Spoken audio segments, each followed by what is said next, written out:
All right, welcome to Halitics. I'm Hal Ginsberg, and I don't know, do we have two audios playing at the same? No, I think we're good. I am hearing it. I think, oh, I see where it's coming from. Hope all is well. Hope you had a great weekend, and I am definitely looking forward to today's program. Yeah, we're going to talk Illinois, Land of Lincoln. The primary is tomorrow. Also, I'm going to get some discussion in on the California primary, even though I don't think that, I guess that's in June. So that's pretty far off, but I saw some polling, I think, on the well, it's not a Democratic primary, right? In California, you have that, they call it the jungle primary, where everyone you're all in, and then the top two proceed. I don't love it, but I think I like it better than the current situation that we have. The best is obviously ranked choice voting, and I actually kind of am good with parties. You know, I think a party does serve to provide a certain identity and a certain brand. And parties should stand for something. Unfortunately, they don't. Often you don't really know much about a candidate. They say they're a Democrat. You don't know. Are they pro-genocide or are they anti-genocide? Are they pro-Medicare for all? Are they against? Are they for-profit? Are they for-profit healthcare? You don't know, right? So the brand is problematic. Republicans too. Are they free traders, which you always associated with the Republican brand? Certainly Reagan was a free trader. Certainly Bush was a free trader. Are they free traders? I don't know. You know, Trump's a tariff guy, he says. So the party brands don't tell you much these days, but they should. And certainly, you know, if someone's agreeing, you have some idea that they're almost certainly better on most issues than any other candidate. But I still like the idea of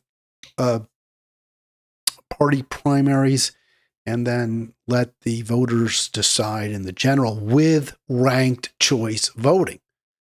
So if you have Hillary versus Trump and Jill Stein and, you know, Gary Johnson Jr. are all in it, well, a lot of people may say, you know what, I can vote for Jill Stein because I'm not going to elect Trump if I put Hillary second, right? I mean, you could do that. And I think if that happened, start to see much, much better candidates. The question I asked today, and I do want to hear from you, please call in the next hour. We started a half hour late, just trying to get my ducks in a row before the program. Is AIPAC panicking over anti-genocide Chicago area Dems? And I got the title from a quote in the New York Times of David Axelrod, saying that that an ad by AIPAC, which was immediately, by the way, the ad was immediately rejected by the candidate for whom it was purchased.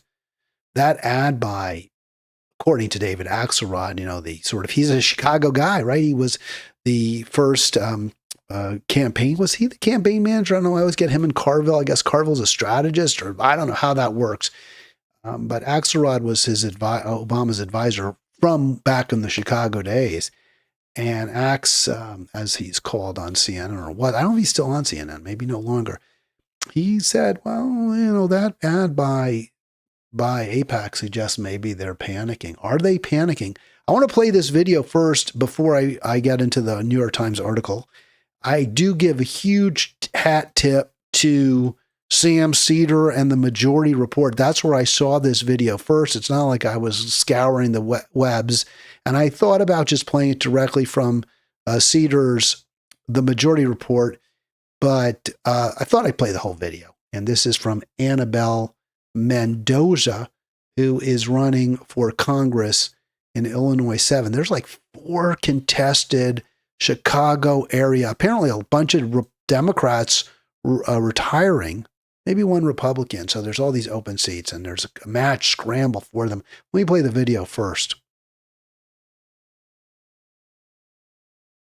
All right, so here's Annabelle Mendoza. Let me see if I can blow it up for you. I'll never take a single penny from corporate PACs or AIPACs, not now, not ever. But I want to be very clear that there are candidates up here who are bought and sold. Melissa Conyers-Ervin is one of them.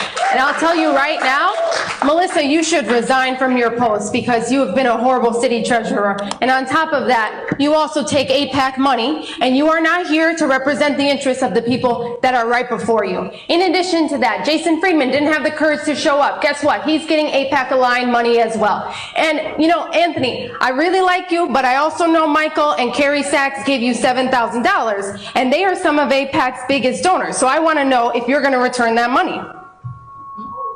I'll get the chance to reply. Okay. All right, so there's Annabelle Mendoza, and she just rips them apart, man. She just really does, especially Melissa Conyers-Ervin, who I think is kind of viewed as a front runner. She is the AIPAC candidate in the race, so $2.8 million contributed by AIPAC affiliated donors to her, and then she calls out Anthony Driver as well. Driver is part of a coalition that calls themselves anti-AIPAC, and he does seem to have the right position on issues, but she does not pull any punches, saying, well, some of your donors, $7,000, are also AIPAC donors.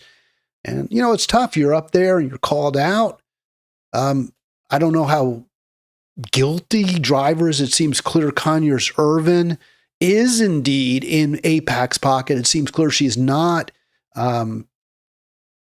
uncorrupted. Now, she may really, truly support Israel. She may really support the genocide. I don't think it really matters whether she got the AIPAC money because she's a true believer or because she's going to do their bidding. Either way, no to Melissa Conyers-Ervin.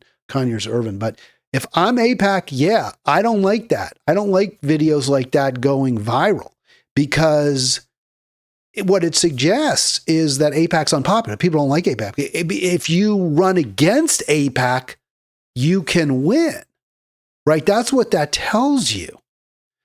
And that is not what you want. Now, this is not that kind of strategy where people have run against the NRA has not been successful, right? It seems like NRA candidates, at least in, quote, the heartland, unquote, in the South, tend to win. And you can run against them and you're still going to lose. The NRA imprimatur seems to be kind of a winner. But I think NRA is different than AIPAC. No one really suggests that NRA is, I mean, they could, but I don't know that there's evidence to support it, right?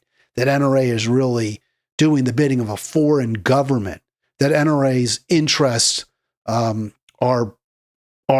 is acting in the interests of, a different country, right? Now, I can criticize AIPAC till the day is all day long. They're totally in it for the money. They take it's blood money.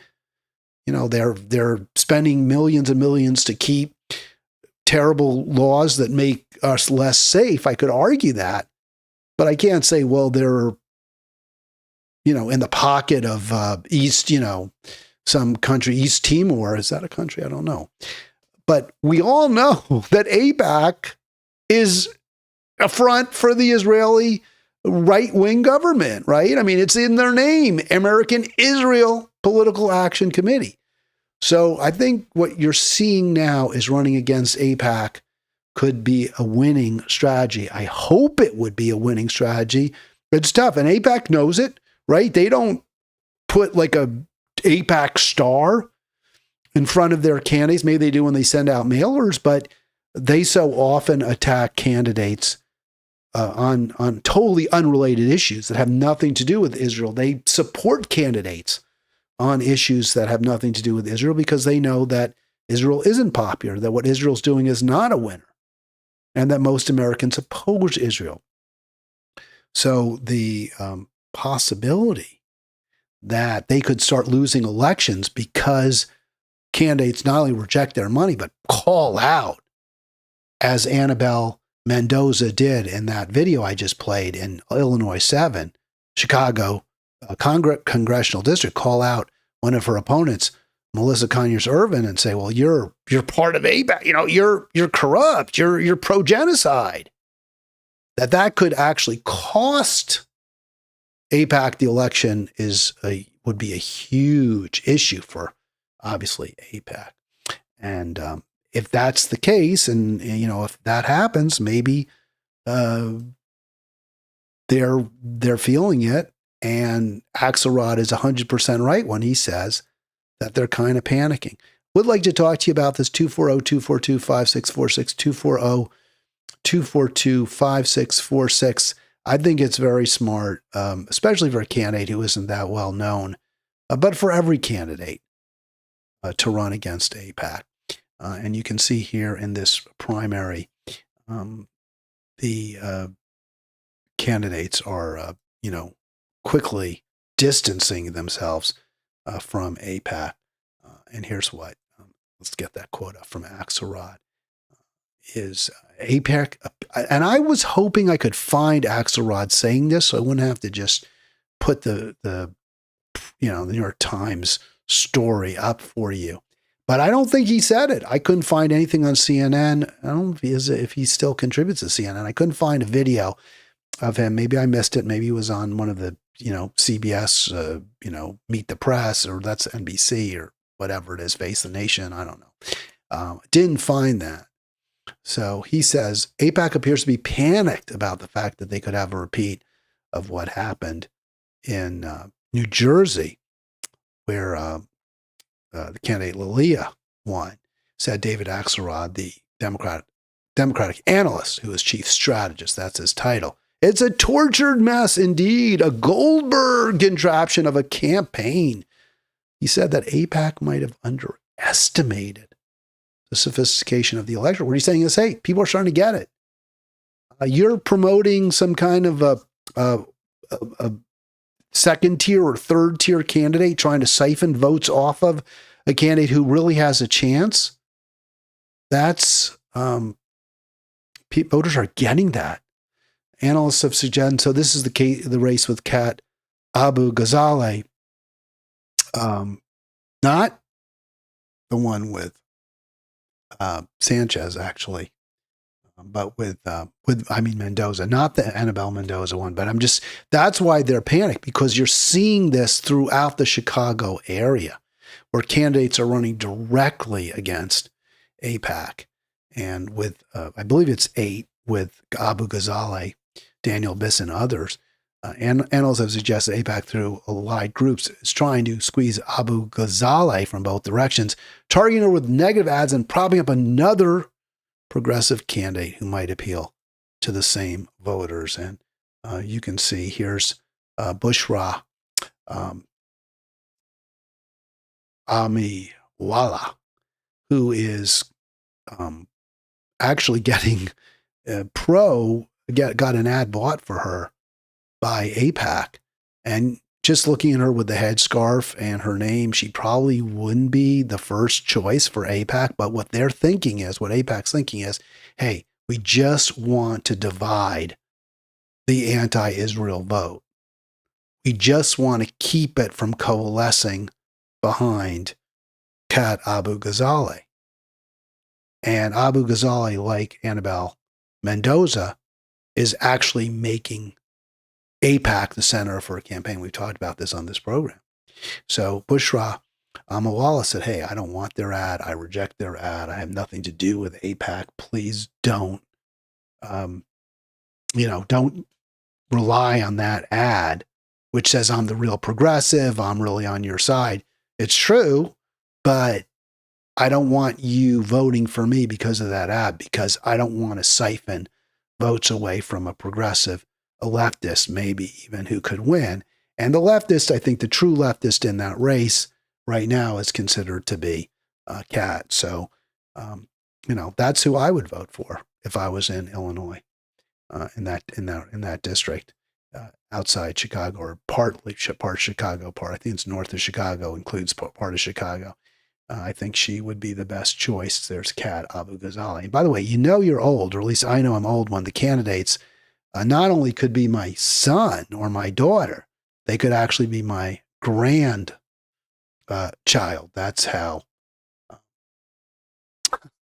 old I guess I am, because they're in their, certainly look to be in, I think Kat Abu Ghazaleh is in her mid-20s. The other candidate also looks to be quite young. So I guess that makes me old. I want to get that exact race for you, by the way, 240-242-5646 if you want to join me. Would love to talk to you about this situation. And do you think it's the right strategy to make your campaign not just explicitly about as an anti-genocide campaign, but to call out AIPAC for supporting other candidates, call out other candidates for taking AIPAC money? I think it's absolutely smart. I see no reason not to do it. I talked about one in the Texas race that throwing shade on your opponent isn't always a good idea. I think it just depends on the shade, right? It depends on what you're calling them out for. If you're calling them out for getting support from Republicans, I don't think that's a good idea, because that's kind of going after voters. I think if you're calling them out for taking money from shady political action committees whose allegiance is clearly not to the American people, but is to a foreign government, and a foreign government that is doing terrible, terrible things, then yeah, that's exactly the right strategy. And I love seeing that. By the way, Abu Ghazaleh in the 9th district, So we support her. And I certainly would say vote for Annabelle Mendoza as well. I believe that's the 7th district. From WBEZ Chicago, they do a really nice job. You know, I'm not always big on single issue voting. This is tomorrow's primary in Illinois. I'm not always big. I don't think you should only vote because of one issue, even if you feel really, really strongly about it. But, you know, genocide is kind of a little different. And I've said my litmus test is, are you going to do good? Is what you're going to do in the end, if you're elected, do I believe you will make things better for the American people? That's my litmus test. I did a short video about that. I guess they call it a reel. I don't know if it's on Facebook. It's a reel. It's called a short if it's on YouTube. So that's kind of my test. But I think if you vote for genocide, right, you vote to continue to arm Israel, then that kind of tells me you're going to do bad. That alone tells me you're going to do bad. So I can't, you know, you're on balance going to be bad. I can't call that an issue that doesn't, in and of itself, determine my vote. And so you can see here, pro-Israel groups, donors, you know, are they panicking? Is AIPAC panicking over anti-genocide Chicago area dams? And who would have thought dams, right? I sure wouldn't. We're going to learn a lot about the soul of the Democratic Party. Is it salvageable? Because I would have said no. I would have looked at the 24 Democratic National Convention where, you know, the pride and joy of the progressive movement, AOC, takes the stage and tells everyone that Kamala's working tirelessly for a ceasefire and complete denial of the truth, and treats us like we're so stupid that we're going to believe her. I would have said, there's no way. You can't save this party.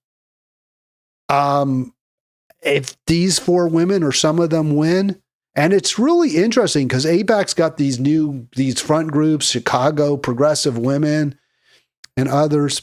If they win, I think we're in a lot of trouble. I don't see how you can have hope for the future. But there they do. I don't think that's their image. That's WBEZ Chicago. And you can see Laura Conyers Irvin in the bottom left there.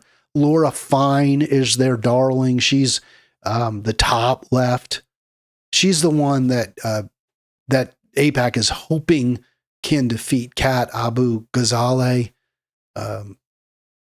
You know, we'll see what happens. But tomorrow's primaries are very, very, very important when it comes to the thought that there might be a future for the Democratic Party. My sense is probably not, right? Even if you get some good winners, right? Even if Kat, and I don't know that, I think she might win. I mean, we don't know, right? It would be pretty astonishing if she did. I like the idea, by the way. I really, really, really like the idea. And maybe this is, because that's what I do. I love the idea of podcasters being able to parlay their audience into successful political campaigns. I really do. I don't know how viable that is, but man, you're cutting out the corporate media completely when you do that. When she does that, she's cutting out the corporate media altogether. She's building it herself. She's not beholden to anyone. So that to me could be a real pathway to change, a real theory, in action, right? A proof of concept that you can win elections without even, going on bended knee to the powerful and, well-connected in your district. If you have a truly progressive message and you are going to stick by it and you can convince people, and of course, everyone, the problem is Kat could take office and she could become a sellout very quickly. We saw that sort of with AOC, right? She went to Justice Democrats. She kind of ran outside the established through the party apparatus, rise through the ranks, pay your dues. She kind of cut through all of that with Justice Democrats, and then she pretty quickly sold out in a lot of ways. She's not taking on her own party. We're sort of seeing that a little bit with Mom Donnie. Now, my thought, my hope is if you have a truly independent power base that is outside of the Democratic Party altogether, such as a podcast audience, maybe that insulates you. Maybe that protects you a little bit from all the pressure. It also may exert pressure because assuming Kat Abu-Ghazaleh wins, she goes to Congress, she's going to get so much pressure, so much blandishments from everyone around her to stop being so outspoken, stop being so critical of Democrats. They're your allies. They're not the enemy. Trump's the whole problem. Don't you get that? Maybe your audience keeps you a little bit honest. Otherwise, no. The Democratic Party is the dead end, and you got to go elsewhere. You got to go to the Greens, which I think you should do anyway, whenever you can. All right, 240-242-5646. Would love to have you join me. Don't forget, do click like, there's your subscribe now, bottom right. There's a blue and white square. Need you to do that. Love to see you on our Facebook page as well, Halitics there. Join us on Facebook. Lots of different ways to connect with us right here on Halitics. Just more from Chicago. Let's get right down to it. So you saw the first video I played there, Annabelle Mendoza calling out Melissa Conyers-Irvin, and she is their AIPAC candidate. You can see from the Wednesday Journal here, Oak Park. Oak Park is a suburb of Illinois. I wanted to just confirm this. I mean, I don't want to just take any one candidate's word or any video, but Oak Park Journal here makes it clear. Oak Park, by the way, is a town, relatively old suburb for Chicago, where the architect Frank Lloyd Wright built some of his famous prairie houses. Prairie houses are in Oak Park. I believe he lived in Oak Park. So this is from last month. AIPAC cash to Conyers-Irvin in 7th District sparks upset. Ford said he turned down same offer. Collins Mendoza questioned Conyers-Irvin's ethics. $2.8 million. The other candidate that she mentioned, Friedman, also, by the way, taking some AIPAC money, and he was not at that debate. According to, this is to replace Danny Davis, who was, I believe, a pretty staunch Israel supporter as well. Love that Annabelle Mendoza is directly taking on the pro-Israel lobby. And you can see $2.8 million, far more than any other far more than is being spent on any other candidate, and more than any of the other candidates have even spent. Apparently, there are 13 in that race. So, again, you heard from Axelrod talking about the Abu Ghazaleh race. That would be 7. This, I believe, is 9. No, I'm sorry, this is 7. God, those numbers drive me crazy. Crazy. This is 9. Conyers Irvin versus, among others, Annabelle Mendoza. 9. Kat Abu Ghazaleh, 7. 9. Oak Park. Told you, that's actually west of Chicago, northwest of Chicago. $2.8 million. And clearly that's who they want. That means you don't vote for her. And what you're seeing is why, again, more from Chicago, why the AIPAC donors, why AIPAC is possibly, at least according to Axelrod, who does kind of know his Chicago, may be panicking. So rather than, as we saw the squad, right? The squad in Congress, they all act kind of independently. They don't have a plan. They're not organized together. They do what they think suits their purposes politically rather than working together to defeat their enemies, our enemies. What you're seeing in Illinois, something a little different. According to Jewish Insider, which doesn't like this, left-wing congressional candidates from various districts banding together, aiming to counter moderate momentum to the extent there is any, and pro-Israel spending. So you see Daniel Biss, Robert Peters, Junaid Ahmed, and Anthony Driver. Anthony Driver's in the same district as Annabelle Mendoza and Conyers Irvin. They're running an anti-AIPAC mantle. So they're saying, hey, we don't want AIPAC money. And remember, Annabelle Mendoza called out Driver and said, hey, you're still taking money from some of the same donors. He was a little bit caught off guard by that, clearly. I don't know how fair that is, but she said it. Here is what Conyers Irvin said, and I have a huge problem. I think this answer by Conyers Irvin, to me, tells me that beyond anything else, just seeing this is Illinois, right? I don't know, 7, right? 7 is Conyers Irvin. This answer I find so incredibly frustrating and upsetting. It's such a distraction. It's designed to tear us apart. This is the identity politics thing I hate so much.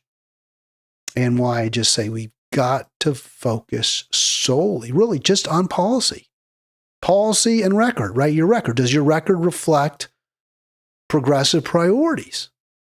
So Conyers Irvin says to the Jewish Insider, I'm insulted that some of my opponents think a black woman born and raised in this district would ever be anything but independent and fearless.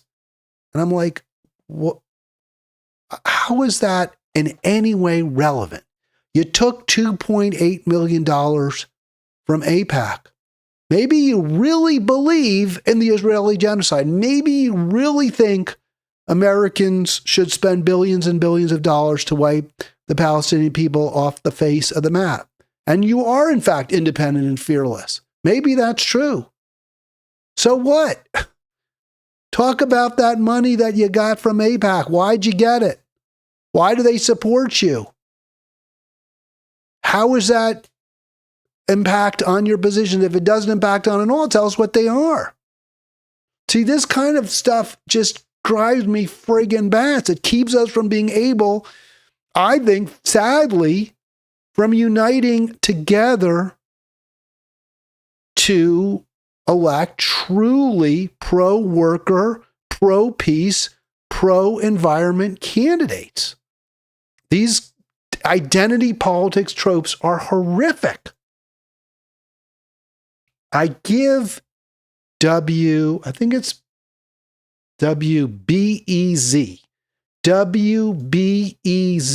in Chicago did a really, really good job of setting out in all these different races where there's a gazillion different candidates who stands for what. And the focus is absolutely, BEZ, here we go. BEZ did a tremendous job. And they recognize the centrality in this race of support for Israel, the Israeli genocide. They recognize, WBEZ, how voters are so laser focused. And this is also why perhaps Axelrod is correct that when he says AIPAC could be panicking and that voters are more sophisticated. That they're not just going to take it, these ads, these big ads, splashy ads, and say, okay, well, I'll do whatever this ad wants me to feel a certain way about a certain candidate, so I'll feel that way. BEZ put together these charts, and I'm really appreciative of it. If I lived in that district, and I told you I don't like to have litmus. Usually, I'm not a single issue guy. That's not where I am. And I was thinking about this, with specific reference to abortion, because I would have in the past said I was an abortion rights voter. If you're not for protecting Roe, I probably wouldn't vote for you, even if you were good on every other issue. And, it always kind of came back to, well, what about Catholic Jack Quirk, who fronted this program, super progressive on really important economic issues, does support Medicare for all, for example, but doesn't believe that money should be used for abortion. Well, I don't agree with Jack. I have a huge problem with Jack on that issue. But if you're otherwise for truly redistributing wealth and power to poor, struggling, working people, I might be able to vote for you, even if you come out against Roe v. Wade. It's tough. It's really, really tough. CP says, I still believe in AOC. I was disappointed in her. I hope Kat wins. There's also DSA candidate running for governor. I think it's Wisconsin. Yeah, I haven't focused on Wisconsin. I will try to do that. So I give huge props, mega props to WBEZ outside or in Chicago. So there's all these different candidates. There's something like 13 candidates running in District 7. We started with a video of Annabelle Mendoza calling out Melissa Conyers Ervin. And you can see, does she oppose aid to Israel? So this is all about Israel. These are the questions. Do you oppose aid to Israel today? Do you support conditions on aid? Do you believe genocide is being committed? Do you denounce AIPAC support? So if you look, Keena Collins is actually a good candidate. This is part of the problem, is you see a bunch of Democrat, at least on this issue and others, you fear they're going to split the anti-Israel, the pro-Palestine vote. That's what you worry about. That's what I worry about. And you can see on this page, Melissa Conyers Ervin, the front runner, the Chicago city treasurer, and she does not oppose aid to Israel today. She supports it. She wants to keep giving money to Israel, despite the genocide, despite the fact that Israel is now using the Iran war, which it provoked and promoted, is now using that as well to invade Lebanon, kill more people there. Doesn't matter. Melissa Conyers Ervin supports aid for Israel. That's why her statement is so frustrating. Just defend it. If you support aid for Israel, defend it. Don't make a bunch of distraction about you're offended as a black woman that people might think you're compromised. Why are black women less subject to compromise than everybody else? Aren't we all human beings? Aren't we all corruptible? Of course. So she does not oppose aid. She supports more aid for Israel. Then there's the question mark, right? I don't know. Does she support conditions on aid? Does she believe genocide committed? She hasn't made a statement. Does she denounce AIPAC support? It'd be pretty ironic for her to denounce AIPAC support since she got $2.8 million from AIPAC. You can see Keena Collins and Anthony Driver. They're both yes, yes, yes, yes, which is quite good. But again, the concern is they will split the vote. And then you have yet more candidates. And if you look at this, every one of them. So we heard from Annabelle Mendoza. Jasmine Robinson, for some reason, the name is familiar to me. These are not necessarily the most well-known candidates. Showalter Trello. They're all going to take each other's support. They're going to split the pro-Palestine vote, and that is troubling. There's no other way to look at it. It's troubling. And yet there you go. You have the District 7. We had Boykin Collins, yeah. And still more. I think I have a total of 12.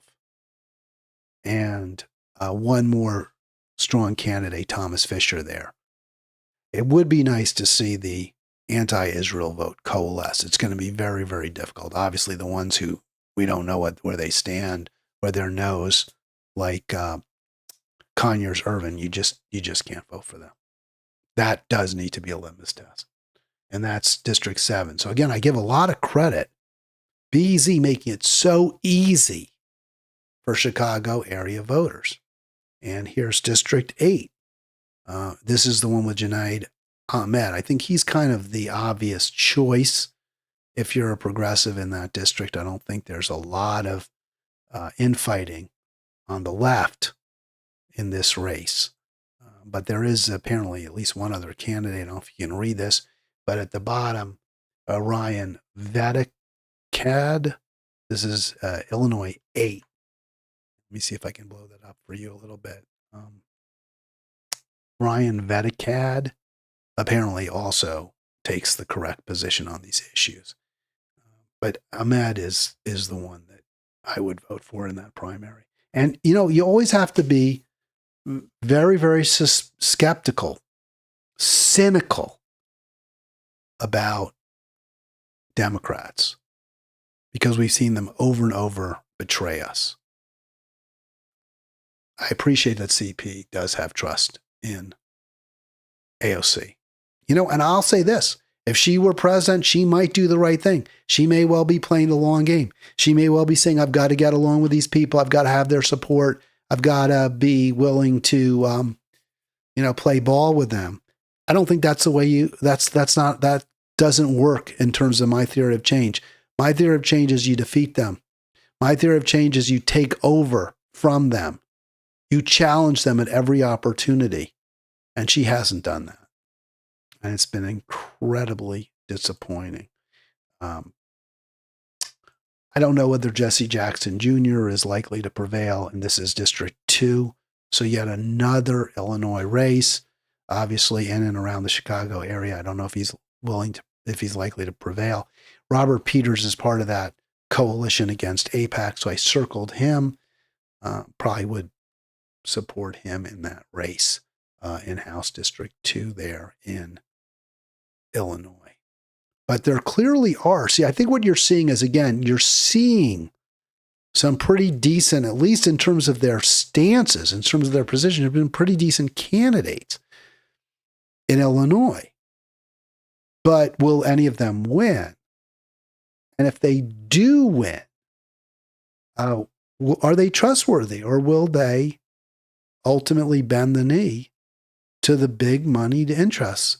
And that is why, again, only way to keep them honest, accountable, is you got to elect folks who are completely outside the Democratic Party ecosystem. Greens, independents. That's the answer. It has to be the answer. It just hasn't really, and that's why I do this. That's my whole shtick. That's it. Outside Democrat, outside the party. It's not, we cannot hope to reform the Democratic Party unless it's challenged from the outside. Let's just give the final race here. This is race District 9. And I only didn't put up all the candidates, but these are the main ones. You see Kat, I circled her at the top. I think there is a hope that as a podcaster, maybe, just maybe, she could maintain independence from the Democratic Party leadership. Bushra Amiwala also, yes, but she's even said, she didn't say don't vote for me. She said, I'm not going to take any ad support from AIPAC. I don't want that to be used to ultimately undermine the movement to defund Israel. And then you see at the bottom, Laura Fine. She hasn't stated a position whatsoever, but Fine is the AIPAC candidate. She's the choice. Daniel Biss, interesting. Won't say whether he opposes aid today to Israel. Won't say that it's a genocide. We had on organizer extraordinaire Mike Olis, who suggested that Biss was, he didn't quite say Biss was his candidate, but he liked Biss. Now is not the time for mealy-mouthed, unclear ambiguities. Now is the time for flat out, straight out condemnation of what Israel is doing and our support for Israel. All right, 240-242-5646. Let's get to, well, I thought this was an interesting, I was looking to see how long, it's been 45 minutes. Wow. I thought this was an interesting question I posed because you see, I really want navel gazing. I really want both parties, candidates, politicians, to say to themselves, what am I doing wrong? What have I done wrong in the past in terms of policy? What is my party doing that alienates voters?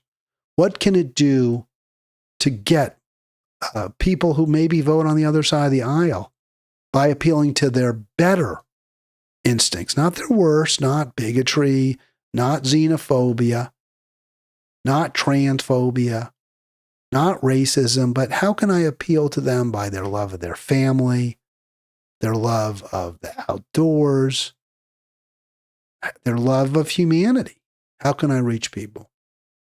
And so I put this question here, this group I'm in, All About USA Politics, because I want the Democrats, and I'd like to hear this from Republicans too. I really want to know, which of these policies do you think were most helpful to Trump?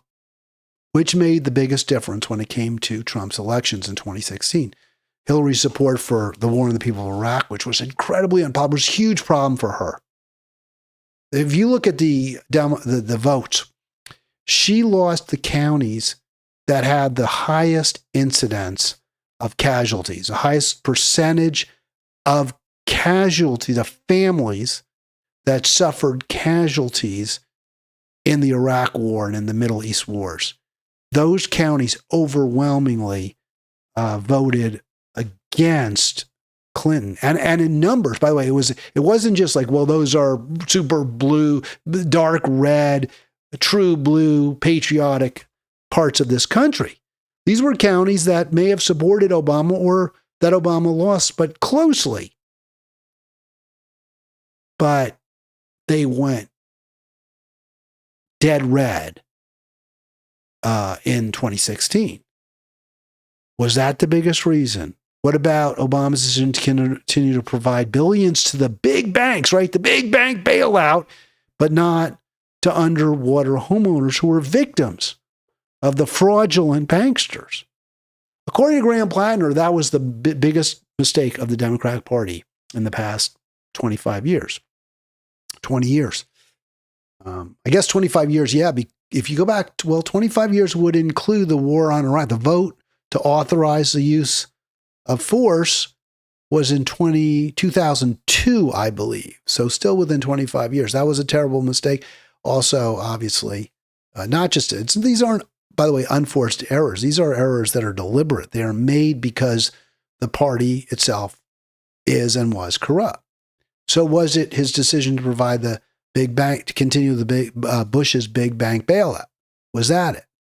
Was it the unquestioning support by Biden in 2024 for the Israeli genocide? Did that give the election to Trump? And obviously, Harris's insistence that she would do the same. So I think those are all big reasons. And it's hard to parse them out. People didn't want to answer, right? I mean, they didn't like that question. They came up with racism or Trump's lies. Never, our party needed to do better. And there are Republicans there. They didn't really want to address it either because they don't want to, that kind of undercuts Trump's win. The attack on the Democrats from the left suggests that the way you win is you embrace truly pro-people, anti-corporate policies, anti-war policies. And that's not who the Republican Party is or the Democrat Party. So Republicans don't like those questions either, by and large. And I put up there, and it's certainly disappointing that nobody is willing to single out one of the terrible Democratic unforced errors. And I'd say they were forced. They were forced by the billionaire class, the donor class. We can't make progress if we can't even acknowledge broad and obvious mistakes in the recent past by candidates whom we may have supported. Clearly, I believe that's true. I would note that this is why the races in Illinois are so important. You have apparently 4 open seats. Can we get unabashed rejectors of AIPAC in office? Can we defeat the moneyed interests, the pro-war candidates? Can they be defeated? The Democratic Party base can do that. And if those candidates take office and they don't support Hakeem Jeffries as their leader, well, that's big. Tragically, they probably will support him. And that's, again, why we need an alternative party altogether. Just extraordinary. There's this failure. There's remains a continued denial within the party voters of just how terrible this party really is. And I'm going to here's a clip in response that attributes, well, I'm not sure where you go with this. So Steve says Trump ran against women. He couldn't beat a man. There are still too many people who would not vote for any woman. So I said, well, we agree. Bernie would have won in 2016. I guess he's a man.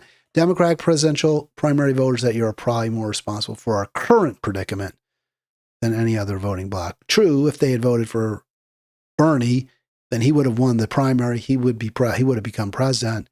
And, I don't think we'd have Trump. So, Democratic primary voters in 2016 deserve so much of the blame. But again, you see the identity politics. Well, it's because people won't vote for a woman. That may be true. But could we elect a woman that deserves our support? Could we nominate one who truly deserves our support? Then there's no argument. True progressive who deserves our support and she loses, well, then you have an argument, right? I mean, I could say, well, the reason that Bernie lost to Hillary was clearly the better candidate, without any doubt about it. He lost because he's Jewish, so we can't elect a Jewish president. I mean, I could single that out, but I don't think it's because he's Jewish that he lost. I think it's Jewish because the combined weight of the elites and the establishment, the Democratic Party, the donor class, all together united against him, and the identity politics cards that Hillary played repeatedly had enough resonance. Sadly, wrongly, in my opinion, shouldn't have, but they did. It's not because he's Jewish. I could say that, but really that had nothing to do with it.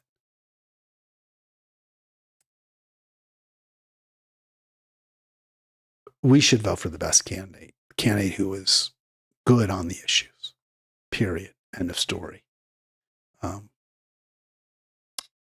Now, you could make an argument that, well, the fact that Biden won in 2020, and he wasn't a very good candidate. He had a bad record in a lot of ways. He was old. The fact that he defeated Trump proves that man can win, woman can't. I guess, I mean, I guess there's something to that. I thought Biden was a bad candidate, but he did run as more of a populist. He did run as more of a working class Democrat. It was fake, but that was kind of the way he ran his campaign. And then there was just so much anti-Trump feeling everywhere. So I think it's, there's better explanations than the sex of the candidate to explain why Hillary and Harris lost and Biden won. Yeah, they all sucked, but there's other factors as well. Let's worry about getting the best candidate in rather than worrying about, how they, whether they stand or sit when they go to the bathroom. There's one other comment I thought was kind of intriguing, because after I put up a post, where I showed you that in response to that poll, where I said, hey, I'm disappointed nobody's even willing to acknowledge the mistakes by Harris are part of the reason she lost, and Hillary are the reasons they lost. And one person, and several people then did say, no, you have a point. No, you got some reasonable argument there. I thought this was an interesting comment. Harris could not answer a single question on her own. I could run against her and win. Completely bad pick by the Democrats. And that post got a little bit of, raised eyebrows. Well, that's you're being, it's a mansplaining, and yeah, man, of course, can win, right? I thought it was a fair comment because we're desperate for anyone outside the political establishment. We're desperate for just ordinary, everyday Americans to run for office and win, people who aren't compromised by decades in the belly of the beast, decades of being importuned by lobbyists, decades raising funds. We're desperate for that. I thought, that's a really good argument. That someone who's just like viewed correctly as an everyday American. There's a movie, Dave, with Kevin Kline, kind of makes that same point. I don't think that's outlandish. I don't think that's sexist. I think it's reality. We want something different than the professional political class. I don't know that we're going to get it. But, you see like a candidate like Kat Abu Ghazaleh, who's outside the political establishment. And it's no wonder that a lot of people support her. It seems kind of obvious to me why they would. All right, I'm going to talk a little bit about the California race. Now, I want to talk about this more with Arlen tomorrow. Arlen will be in Arlen Tuesday, but because he's in California, right? I'm not even in California. I want to talk about that with him, but I just wanted to just look at some of these numbers real quick because to me, they're very upsetting. They're very disappointing.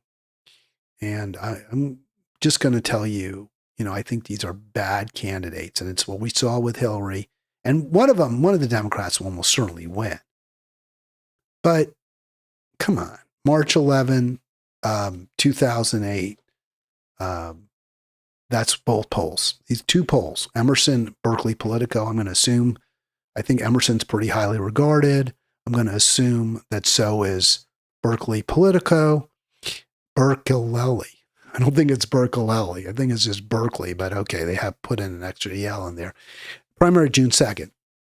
So according to the Emerson poll, Swalwell is running first in the jungle all-in primary, and second is a tie, is Hilton, who's a Republican. I guess a Hilton hotel person, I don't know. And then according to the Berkeley Politico poll, Hilton is first, and then Steyer is the top Democrat, tied with Swalwell. and Bianco. Now, I think what you're probably going to see in the end is a Democrat, I don't know which, up against probably Hilton. Is it possible? Is there a chance you'll see two Dems come out of this? Yeah. Could it be like Swalwell and Steyer, or Steyer or Swalwell and Porter would be my guess, would be the most likely. I don't think Steyer's going to stay at the top. But it's so disappointing because these are just not truly independent candidates. These are corrupt candidates. These are AIPAC. I'm not talking about the Republican. Let's just leave them out of it. But I also note, before we get to the, just a little bit about Swalwell, especially, Steyer too. Where's Butch Ware? You have a Green Party candidate. Where's Butch Ware? Betty Yee's at 2%. She's at 2%. Butch Ware can't get to 2%. The Green Party candidate. His policies, I can guarantee you, are closer to that of more Californians. I'll bet more Californians, if you just showed his policies and you compare them to every other candidate, I'm not saying you would get over 50%. But if you just showed Californians, rather than, A, B, C, D, E, and this is what they stand for, and you had Butch Ware say, I stand for Medicare for all. I stand for an end to support for Israel. I stand for the billionaire tax. Because not one of those Democrats, I believe, has come out in favor of the billionaire's tax. Not one of them. I can guarantee you, if you just put Butch Ware's policies down, he would be leading. Let's say we get 50%. I don't know. But he would be leading. And so the fact he's not even on this chart now, it's not a Democratic primary. So you see a Republican name, Hilton, is in red, right? Because he's a Republican. He's in red. But you can't get a Green Party candidate get 2%? What is wrong with us? And instead, this guy is leading, at least in one of the two polls. It's just so. So again, can you have hope for our future? If voters are going to be so, I don't know what it is, because you can't even say, well, we have to defeat the Republicans, we have to defeat Trump. No, you're not helping. You worry about that in the November race, if you ever worry about it. In the primary, you don't have to worry about that. And instead, you put this guy, AIPAC's $1 million man. I know in California, ain't even that much money. $1 million man is number one, according to the Emerson poll right now. But they're all bad. Butch Ware, I guarantee you, his policies are so much closer to that of average Californians. And yet, he's way behind. He's not at 2%. How does that happen? Please, if you have the answer, I mean, what could the answer? I don't know. I'm honestly, is it just that people don't follow politics the way I do? They just don't even know. Nobody's even heard of him. Arlen didn't seem to know who Butch Ware was, which I can't. Even then, I have a problem with, not just because Arlen's a blogger. I mean, shouldn't we know who are? I don't know. I'm very, very troubled by that.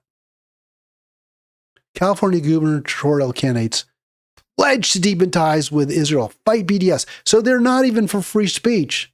They want to arrest people who support boycotts, divestment, and sanctions against Israel, even though most Americans are against providing support to Israel.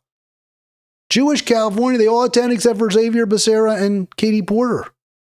And both of them had pro-Israel statements that they had read.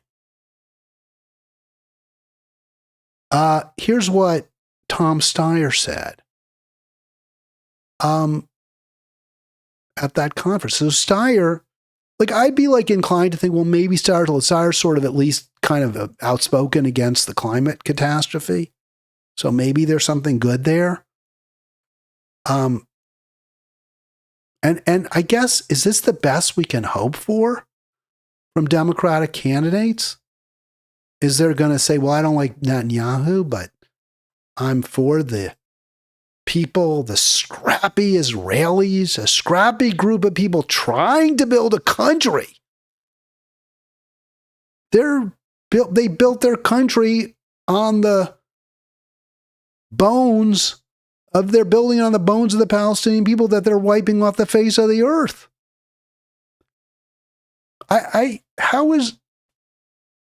It's so disheartening to see this over and over. Those scrappy Israelis, 64% say there are no innocents in Israel. So this came from Turkey, Anadolu Ajansi. So, I don't trust him. But the survey was by Hebrew University Center. This is June 12th. And then there was a second survey a month or two later. People say, wait, 64% of Israelis say there's no innocent. Newborn baby is not an innocent. These are the scrappy people that Tom Steyer supports. This is from Israel 24. I just really want to give you an Israeli news organization, Israeli media. 62% of Israelis say there's no innocent people in Gaza.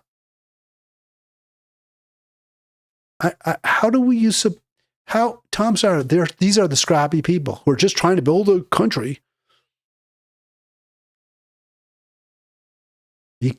How is Butch Ware not, by the way, how is Butch Ware not leading? I can ask Arlen. I know he won't have an answer. So I don't know what to say. I will ask him. That's not fair. Maybe he will have an answer. Just that people haven't heard of him. Maybe, should he have run as a Democrat? Should Butch Ware run in the Democratic primary? He'd still get zero attention.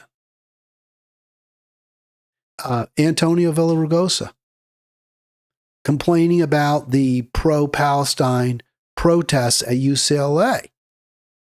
And I get it a little bit. Yeah, I was watching some old news reports in preparation for today's program. And yeah, it looks like there were a few students who were kind of blocked, at least from going in certain ways to get to certain buildings. Now, what the pro-Palestine protester said is, well, we can't let, the problem with those specific individuals is that they're here to cause disruption. They're here to come into our space, our protest space, and undermine us, right? That they're third columnists. And I think that's legit. That's a legit fear, right? They're going to come into our space and they're going to sabotage it. That seems to me a legitimate concern. Now, I don't know that you want to keep people from getting to their classrooms. I think that's a problem too. But for Villaraigosa to center that as the main concern, that a few trolls were inconvenienced rather than the fact that the UCLA police stood by while pro-Israel thugs from outside campus came on with sticks and started beating up and rousting out the protesters. It's quite interesting. That was the bigger issue. That was the real violation of freedom that occurred. The millions that people like Seinfeld's wife spent to blast pro-Israel propaganda, Hasbara, during those protests. That's the real issue. Villaraigosa can't even be bothered to discuss that. So you have really bad you don't have good Democrats running, as far as I can tell, for the U.S. Senate seat. Or is it governor? Maybe it's governor. Yeah, it's governor. I'm talking about Senate. Governor. You don't have good Democrats running. Like, you do have some what appear to be truly good Democrats running in Illinois for Congress. It seems so obvious to me you have to vote green. All right, that's going to do it for me today. Tomorrow we'll have a Tuesday with Arlen. Looking forward to that. Looking forward to talking to you tomorrow. Have a great afternoon. Thanks so much for being part of Halitics.